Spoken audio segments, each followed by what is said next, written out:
Мы продолжаем опрашивать жителей района о том, как прошли выборы в Кукмаре. Скажите, пожалуйста, какие активности больше всего вам запомнились на выборах? Я голосовала на избирательном участке 1666, который находится в районном доме культуры. Организация выборной кампании была очень интересная. Во-первых, был организован интересный концерт с участием наших местных звезд. Также территория была чисто, аккуратная, сотрудники были очень приветливые. Естественно, мне понравилось то, что нам дали маски и перчатки, что сейчас очень актуально. И, конечно же, запомнилось то, что день был очень хороший, яркий, солнечный, который предполагал хорошее настроение. И наш выбор, я думаю, был правильным. Я сделала правильный выбор, я думаю. А в розыгрыше айфона участвовали? Нет, я, к сожалению, не участвовала в розыгрыше айфона. Я даже скажу почему. Во-первых, я человек не такой везучий.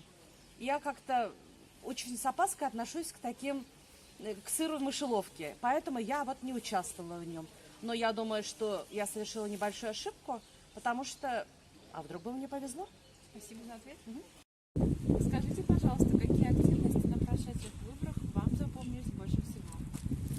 Во-первых, это играла очень хорошая музыка, то, что притягивало. Затем доброжелательное отношение людей. На полученные вопросы я получила ответы.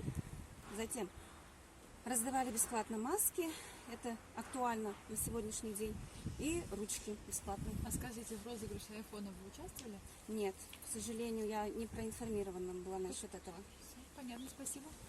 Скажите, какие активности на прошедших выборах вам запомнились больше всего? В этом году я ходила на выборы на базе нашего РДК.